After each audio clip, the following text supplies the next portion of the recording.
Okay, now let's go to situational approach to leadership. Premises and principles. The life cycle theory of leadership. What are they? Task behavior. What are behavior in the work? Okay, the task behavior. Relationship behavior.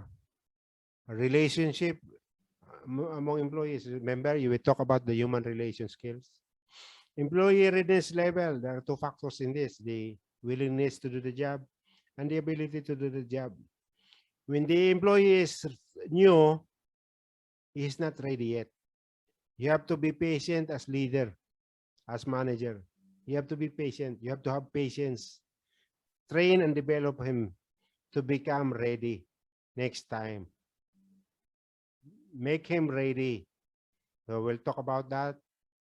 And leadership style, telling style, selling style, participating style, and delegating style. So premises and principles, variety of leadership styles to choose from. Uh, X and Y, managerial grid. Okay. No single style is best for all situations. Meaning, not one single style is effective to all kinds of leadership requirement. We have to make changes. You have to be adaptable. You have to be flexible as leader. You cannot be just like, straight, looking straight. You have to look laterally. You have to have lateral vision at the same time. All you have to have 360 degrees vision, not just forward vision. You have to look to the side. You have to look to the rear. You have to look to the overhead. You have to have vision and everything, because not one style is applicable to all style, all kinds of employees, all types of employees. Okay.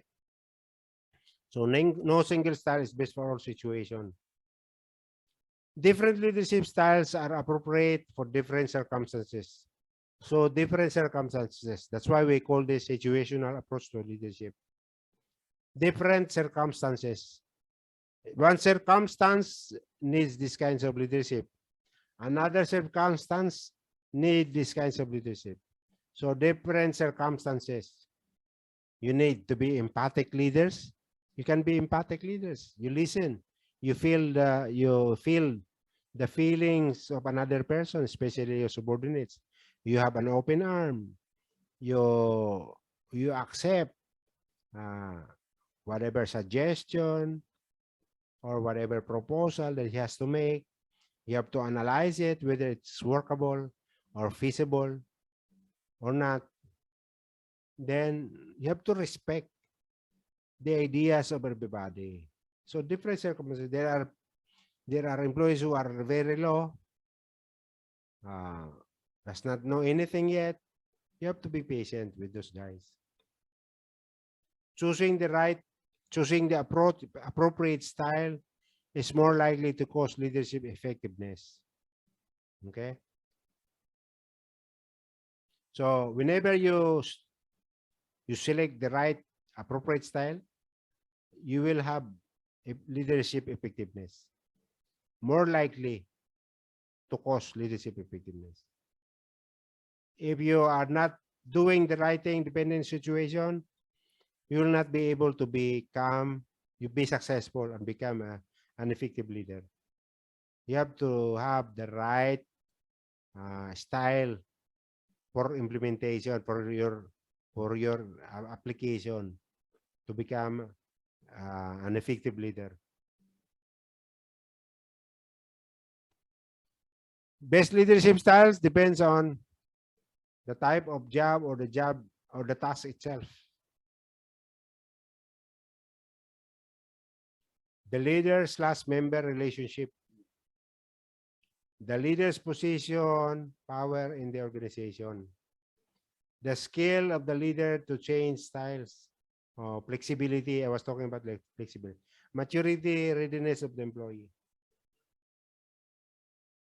The type of job or the task itself, like different approaches like laborer, cleaner, team leader, team manager, laboratory technicians, uh, logistics supervisor, or manager, supervisor, superintendent.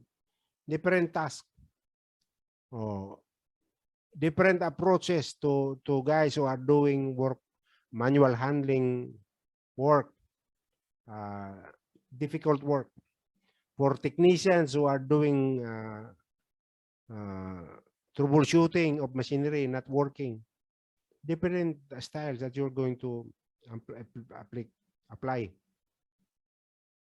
If the employee is having issues, behavioral issues like absenteeism issue, different style approach leadership. It's always making absences, not coming to work. What is the leadership style that you're going to do? Of course, you go back to telling and selling styles. You have to mentor, you have to urge to improve, you have to have feedback, communication feedback, performance appraisal feedback. Oh, I'm not happy with you. You are not performing. This is what we're going to do. We have to have you improve. Things like that, no? Urging the employee to improve, not shouting, not yelling, not pressuring more. You have to motivate, there's so many things you can do depending on the task or the job of the employee. The reason why he's having absenteeism or you are experiencing more absenteeism, maybe the employees are not happy anymore. They're not motivated anymore. You have to find something, maybe in terms of recognition, maybe in terms of incentivizing incentives, incentivizing the people, giving incentives, maybe recognition, certificate of recognition, tapping on the back, praising on the public. If you want to scold in private, things like that. These are the kind of leadership that you want to implement in order for you to be effective leader. The leader-member relationship, very important. If the leader-member are not communicating, there is no communication in between, no channel of communication. This is problem. Okay? They're not talking. They're not addressing the conflict. Okay? Leader and member relationship. You have to improve the leadership, member leadership, in order for you to be an effective leader. The leader's position, power in the organization. So if the leader is a higher position, you have to adjust your leadership. If the position is lower, entry level position, then you have to make adjustment also. If the position is like supervisor, team leader, team manager, senior team manager, production manager, senior production manager, then you have to adjust your leadership really, depending on the position and the power in the organization. The skill of the leader to change styles from telling to selling to participating to delegating, from autocratic to democratic to laissez-faire. You have to adjust, make adjustment. And also something to do with the maturity and readiness of the employee. You'll be successful if you know the readiness level of the employee. If you don't, then you are bound to fail. there will be failures in your leadership.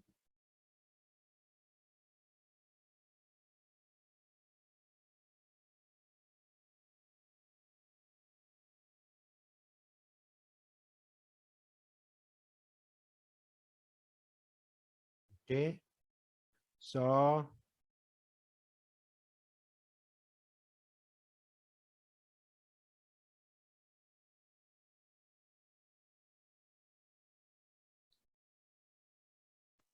now let's talk about maturity, capability, readiness level of the employee has. There are two components. One is willingness of the employee to do the job. If the employee is well motivated, he's got the motivation, there would be internal motivation, external motivation. Internal is like intrinsic, no? Intrinsic motivation. Internal motivation, like recognition, tapping on the back, you know. External is like the reward, like the compensation, the remuneration. So if you are motivated, then you are most willing to do the job. You have enthusiasm and commitment. You are committed to the work. You're happy. You enjoy your job. Okay. So you have the willingness. The other one is the ability of the employee to do the job. Ability means skills. Can you do the job? Do you have the skills to do the job? Do they have the knowledge and skill to complete the job? If you have willingness, ability, then you have the maturity. Then you are most ready to do the job. The type of job or the task itself, these are all. The leader-member relationship, the leader's position, the skill of leader change style, the maturity readiness of employees. These are the life cycle theory of leadership. I just repeat it for really absorbing it in our mind for the retention purpose. So again, the life cycle theory of leadership, the type of job or the task itself, or the task behavior, the leader-member relationship or the relationship behavior, the readiness level of the employee. This is the life cycle theory of leadership. So let's talk about the task behavior. Role structuring. Is it important? Yes, important. Very critical. Role structuring, laying out the work and the job for the employee. When you meet the employee on his first day, the employee is most anxious. He's got anxiety. He's afraid. He's a little bit scared. What is this? This is a big company. Maybe I will not be able to do my job here. Maybe I don't have the right attitude and skills. Do I have the capability, the ability to do the job here? Maybe I don't have the competency. So he's afraid, most anxious. So what the management is doing, the training department is doing, making him at ease. Oh, get rid of his anxieties. By what? By putting in place the onboarding procedure, the induction training. Okay. First thing first, he has to be introduced in terms of the business, nature of business of the company. What are the products that we are producing? What are the services that we are rendering? What are the, who are the employees? Who are the senior employees? What is the processing, the workflow process? Explain to him all the SOP, standard operating procedures, different section, different departments, okay, acquaintances, rubbing elbows with other employees, things like that. That is part of induction training. Explaining to him the job description. What is the core purpose of this job? What is the areas of responsibility? Okay. What is the uh, role specific job specifications? What are the qualifications required of this job? Key relationship of this job? Competencies of this job? You have to explain everything to him. That's role structuring. So that he will know what are the things expected of him as a new employee. And you have to explain to him the training that he has to undergo. Maybe on the job training and development that he has to undergo. Laying out the workflow process, the procedure, the safe system of work, okay, everything. That's role structuring. Then part of the task behavior. And the other one is control. You have to have control, the amount of control we exert over the employee by setting standards. You have to set the standard. This is the standard that you're going to meet, or this is the standard that you're going to exceed in meeting. So you know the standards. So that will be the basis in terms of performance management. When you are being appraised after 6 months or after 1 year, you know already what is expected of you as employee of this organization, because you know the standard set and you understood. All of this, you need to have the UAO. What is UAO? After explaining to you the role structuring and control, you have the UAO. What is you? Understand. You understood everything. What is A? Acceptance. You accept the setting of standards. You accept the job description, the role structuring. You accept all the standard operating procedure, all the documentation, the method, the workflow process. You accept. There would be acceptance from your side. You accept the expectations. You understood and you accept. Understanding and acceptance. What is O? Ownership. You have to own them. You have to own everything that is provided to you. Because if you own them, you will work for it. You will work on it to improve it, to improve your performance.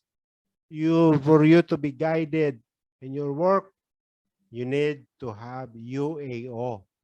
Understanding, acceptance, and ownership. So setting standards, monitoring their performance under the performance management or performance appraisal. Those are the things where you're going to see the strengths and the weaknesses of the employee from the performance appraisal. Okay. Then you're going to have feedback.